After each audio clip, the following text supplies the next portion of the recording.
Sejarah uang kertas. Sejarah uang dalam peradaban manusia cukup panjang. Alat tukar utama dalam transaksi jual-beli ini mengalami banyak transformasi sebelum menjadi bentuk kertas dan koin seperti sekarang the tickers. Bahkan, di era super canggih ini pembayaran bisa dilakukan secara digital melalui gawai tanpa menggunakan uang dalam bentuk fisik. Sejarah perkembangan uang di dunia terbagi ke dalam 6 tahapan, yakni pra-barter, barter, uang barang, uang pasca barang, uang logam, dan uang kertas. Sebelum tercipta uang sebagai alat tukar transaksi ekonomi, ada yang namanya tahap pra-barter, yakni manusia memenuhi kebutuhannya sendiri tanpa bergantung pada orang lain. Mereka berburu dan mengumpulkan bahan pangan sendiri. Pada tahap barter, manusia mulai menyadari bahwa mereka membutuhkan orang lain dalam memenuhi kebutuhan hidupnya. Hal tersebut tentu selaras dengan prinsip manusia sebagai makhluk sosial. Di tahap barter, manusia saling tukar-menukar barang sesuai kesepakatan untuk memenuhi kebutuhan hidup selama beberapa hari ke depan. Tahapan yang ketiga ialah uang barang. Semakin berkembang pemikiran manusia, mereka mulai mengalami kesulitan untuk memenuhi kebutuhan karena ketidakcocokan dalam transaksi barter. Oleh karenanya, manusia mulai menggunakan barang seperti kulit, kerang, kopi, garam, manik-manik, hingga hasil pertanian lainnya yang digunakan sebagai upah atau gaji bagi para pekerja. Barang-barang tersebut lantas dijadikan alat transaksi yang disepakati oleh masyarakat.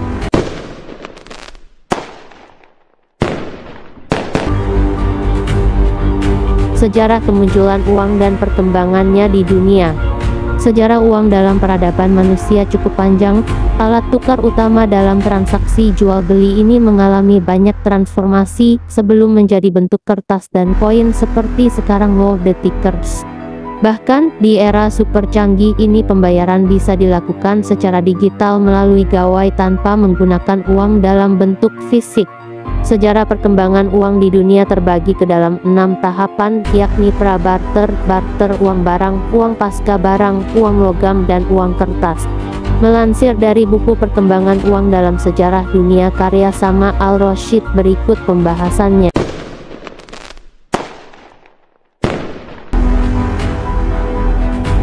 Sejarah uang beredar. 1. Tahap pra-barter. Sebelum tercipta uang sebagai alat tukar transaksi ekonomi, ada yang namanya tahap pra-barter, yakni manusia memenuhi kebutuhannya sendiri tanpa bergantung pada orang lain. Mereka berburu dan mengumpulkan bahan pangan sendiri. 2. Tahap barter. Pada tahap barter, manusia mulai menyadari bahwa mereka membutuhkan orang lain dalam memenuhi kebutuhan hidupnya. Hal tersebut tentu selaras dengan prinsip manusia sebagai makhluk sosial. Di tahap barter, manusia saling tukar-menukar barang sesuai kesepakatan untuk memenuhi kebutuhan hidup selama beberapa hari ke depan. 3. Tahap uang barang. Tahapan yang ketiga ialah uang barang. Semakin berkembang pemikiran manusia, mereka mulai mengalami kesulitan untuk memenuhi kebutuhan karena ketidakcocokan dalam transaksi barter. Oleh karenanya, manusia mulai menggunakan barang seperti kulit, kerang, kopi, garam, manik-manik, hingga hasil pertanian lainnya yang digunakan sebagai upah atau gaji bagi para pekerja. Barang-barang tersebut lantas dijadikan alat transaksi yang disepakati oleh masyarakat. Uang barang memiliki kelemahan, mudah rusak dan tidak tahan lama, maka dari itu, mulailah manusia mencari barang yang memiliki ketahanan lebih lama, yakni besi. Selain besi, ada juga bahan-bahan material lainnya yang dijadikan alat tukar pada masa uang pasca barang. Kala itu, besi paling umum digunakan karena memiliki fisik yang tidak mudah rusak dan tahan lama. Salah satunya kaum Olimpia di Ukraina. Mereka menciptakan uang mata panah yang digunakan pada abad 7 sebelum Masehi. Uang tersebut digunakan sebagai mata uang resmi di daerah yang dikenal dengan nama Gradsekia, sebuah wilayah yang mencakup beberapa wilayah lain seperti Ukraina, Asia Tengah, Eropa Timur, Kaukasus Utara, dan Rusia. Uang pasca barang juga terdiri dari berbagai bentuk, seperti lumba-lumba dan sekop dengan bahan dasar besi. Namun, uang pasca barang tidak memiliki mata uang dan hanya berlaku di daerah-daerah tertentu. Selanjutnya tahap uang logam. Di masa ini, uang logam pertama kali diciptakan oleh bangsa Lidi pada abad ke-6 sebelum Masehi atau sekitar 580 SC. Uang logam ini tercetak dari elektrum campuran emas 75% dan perak 25% dengan gambar singa. Kala itu, uang logam itu disebut dengan uang stater atau standar dengan bentuk pejal. Selain bangsa Lydia, ada juga masyarakat Aztec dan Yunani yang membuat koin versinya sendiri. Nah, bangsa Yunani menjadi cikal bakal pembuatan uang koin yang dikenal hingga saat ini karena mereka membuatnya dengan bentuk menarik. Yunani berperan besar menyebarkan uang koin dengan dikuasainya beberapa wilayah oleh bangsa ini. Mereka memperkenalkan masyarakat yang belum menggunakan mata uang. Sementara itu, kepulauan yang melakukan perdagangan dengan negara-negara seperti India, Cina, dan lain sebagainya mulai mencetak uang sendiri pada masa kerajaan Shailendra pada abad ke-8 dengan bahan baku emas dan perak. Seiring berjalannya waktu, mulailah timbul kesulitan ketika jumlah uang logam semakin dibutuhkan padahal jumlah logam mulia sebagai bahan dasar uang sangat terbatas. Akhirnya, penggunaan uang logam sulit dilakukan untuk transaksi dalam jumlah besar. Dari situ diciptakanlah uang kertas. Dalam sejarah pemakaiannya sebagai bahan uang, Cina dianggap sebagai bangsa yang pertama kali menemukannya, yaitu sekitar abad pertama Masehi pada masa dinasti Tang. Penemunya ialah Cai Lun. Lun membuat uang kertas pertama dari kulit kayu pohon murpei yang daunnya digunakan sebagai pakan ulat untuk industri sutra Cina. Selain itu, Cina juga mulai mencetak mata uang Huizi yang digunakan sebagai mata uang resmi negara itu pada masa dinasti Song Selatan tahun 1160. Di sisi lain, ada sejarah yang mengatakan jauh sebelum Lun, orang Mesopotamia juga telah membuat uang kertas. Sayangnya mereka gagal karena bahan baku yang digunakan justru tidak sekuat bahan milik Lun.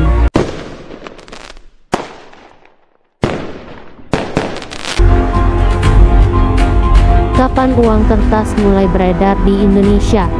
Maklumat Presiden Republik Indonesia pada tanggal 3 Oktober tahun 1945 menentukan jenis-jenis uang yang sementara berlaku sebagai alat pembayaran yang sah.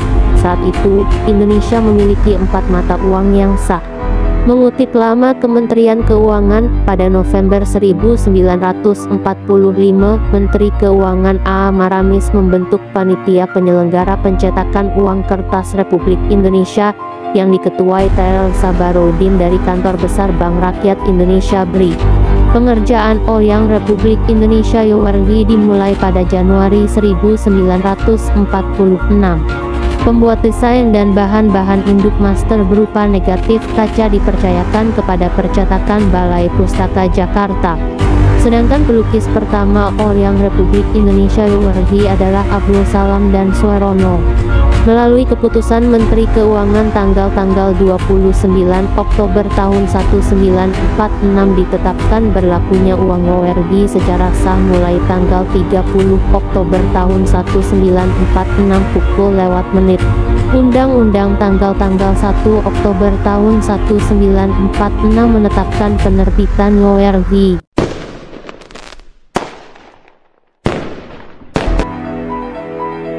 Harga uang kuno 2024. Masih punya uang kuno Rp100 1984. Jika iya, jangan buru-buru dibuang. Uang tersebut bisa jadi bernilai tinggi dan bisa dijual dengan harga selangit. Dari penelusuran nusahits.com dari sumber resmi Precisa, Senin 29/1/2024, uang kuno Rp100 1984 dijual dengan harga mulai dari Rp30.000 hingga Rp200.000. Harga uang kuno Rp100 1984 yang tinggi disebabkan oleh beberapa faktor. Pertama, uang tersebut sudah lama tidak dicetak lagi.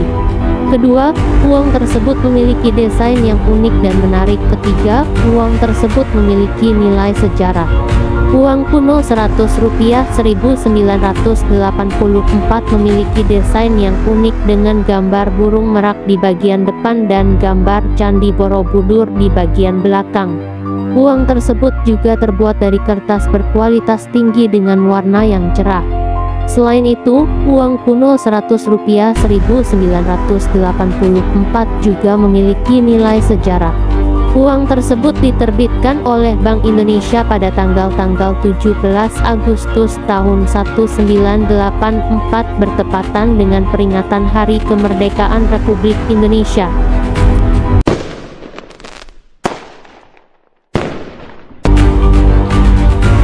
Faktor kenaikan harga uang kuno. Faktor-faktor yang mempengaruhi harga uang kuno. Selain faktor-faktor di atas, harga uang kuno juga dipengaruhi oleh beberapa faktor lain seperti 1. Kondisi uang. Uang yang kondisinya bagus dan terawat akan memiliki harga yang lebih tinggi daripada uang yang kondisinya rusak atau sobek. 2. Kelangkaan uang. Uang yang langka dan sulit ditemukan akan memiliki harga yang lebih tinggi. 3. Permintaan pasar. Semakin tinggi permintaan pasar terhadap uang kuno, maka harga uang tersebut akan semakin tinggi. Tips memilih uang kuno. Jika Anda ingin membeli uang kuno, ada beberapa tips yang bisa Anda ikuti, yaitu 1. Pastikan uang tersebut asli.